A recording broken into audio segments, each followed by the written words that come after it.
Welcome to our channel. আজকে আমি করতে চলেছি ভিএলসিসির ডায়মন্ড ফেসিয়াল।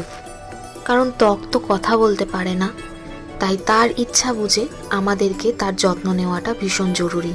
আর তার সুখের জন্য আমাদেরকে একটু কষ্ট তো করতেই হবে। মাসে একটা ফেসিয়াল ভীষণ জরুরি। আমরা আমাদের কাছের মানুষের যত্ন তো সেইভাবেই করি যেভাবে সে যত্নটা পেতে চায়। সেইভাবেই আমাদের ত্বকের যত্নও কিন্তু করতে হবে, যেমন ত্বক আমাদের যত্ন পেতে চায়। শেষে গিয়ে কখনো যেন এটা না মনে হয় যে আমি আমার ত্বকের যত্ন ভালোভাবে করতে পারিনি অথবা খুব ভুল করেছি। তাই আমরা যারা হাউসওয়াইফ আছি অথবা যারা আমরা জব করি, প্রত্যেক দিন আমাদেরকে রাস্তায় বেরোতে হয়, নিয়ম করে আমাদের কিন্তু মাসে একটা ফেসিয়াল করতে হবে। আর প্রত্যেক দিন রুটিনের মধ্যে রাখতে হবে আমাদের ত্বকের যত্ন। একটু কষ্ট করেই দেখি না আমাদের ত্বক কতটা খুশি থাকতে পারে।